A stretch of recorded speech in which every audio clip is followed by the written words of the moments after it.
It is the latest edition of NBA TV's Making the Call, starring, as always, the TV star himself.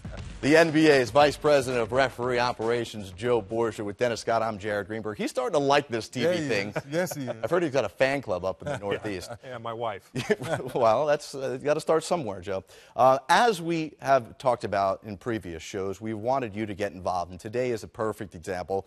We want to thank all the viewers at home for tweeting in questions to us, and many of the topics today were selected from those that use the hashtag Making the Call. And we're going to start with an interesting term, verticality. It is legal in Scrabble, so it's kind of a real word. I guess it is, verticality. Joe, and really it's a complex call, and one, especially in late games, causes the referees and fans and announcers to say, hey, what's going on? There's a lot of parts to the verticality. I think people think it's very simple, vertical. Okay, that's only part of the equation. And we're going to show you a few plays, and we're going to break them down exactly how many different parts there can be involved with these plays. All right, let's take a look at the first example from the Los Angeles Clippers. Ryan Hollins playing some defense. So let's look at Ryan here. So let's start with the simple part. Is he standing vertical? It looks good to me, Joe. Looks good, okay? And then the second part would be, does he jump vertical? I think he jumped vertical, but Xavier Henry knocks him back. Well, there's going to be some movement with him when there's some contact, but as long as he jumped vertical, we're in good shape. All right, some of us are vertically challenged, not like Dennis here, but show us exactly what you mean, Joe, with verticality and what's legal and what the referees are looking for. Okay, well, first, like we talked with Ryan Hollins, we're talking about how my body and arms are. Now, you saw Ryan's arms were slightly forward. Well, to ask somebody to put their arms back, I mean, that hurts your shoulders a little bit. That's so not realistic. Being slightly forward, we're okay. Now, they can't be at 45, okay?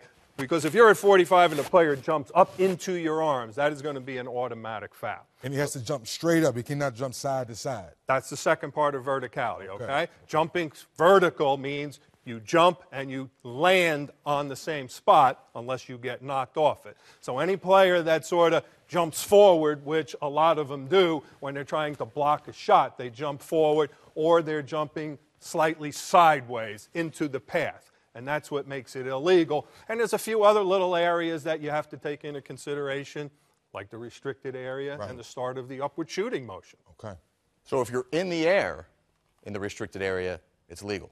As long as you jump up to defend the drive to the basket, you are considered legal, and the restricted area does not apply. So regardless if it's a shot or a pass, as long as you're vertical, you're good. Well, the defender doesn't know what you're going to do with the ball, so the same rule applies. As long as you are jumping vertical and your body is vertical to defend the drive, you're in a legal position. All right, the next example of legal verticality comes from Paul Pierce of the Brooklyn Nets as they took on the Orlando Magic. Victor Oladipo drives in, but Joe, as we see here from Pierce, he's okay.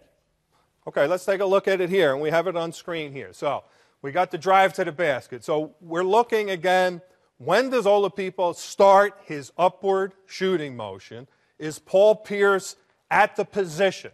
Okay, so right about here, he starts up. So Paul Pierce, is his body directly in the path of the shooter? And the answer is yes.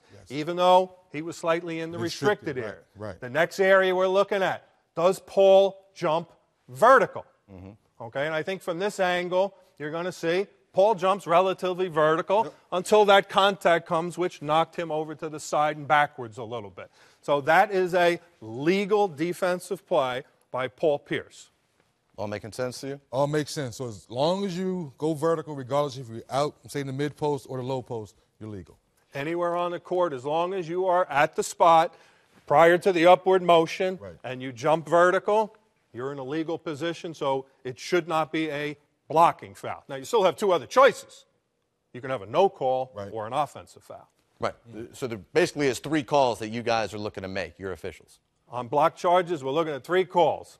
Block, charge, no call. All right. One time they did call on the defensive player before he was traded out of Chicago, Luol Deng. Here was our latest example of some poor defense, at least in terms of officiating. It broke the rules, Joe. This one's a little different twist to the verticality principle. We don't have a drive to the basket. This is on a jump shot, okay? And what you're going to see here, dang, right? His body's straight up. His arms are going to get straight up. But what does he do? He moves forward. Forward. Yes. Okay, Yes. so that would not really be considered vertical. He moved forward right under the shooter. He did not give him an opportunity to land. Therefore, that is a shooting foul. So that's why you got to contest that shot and kind of get out the way. That's what Dang should have done. He's either got to sort of go to the side, get out of the way, or he's got to stop, allow me to land.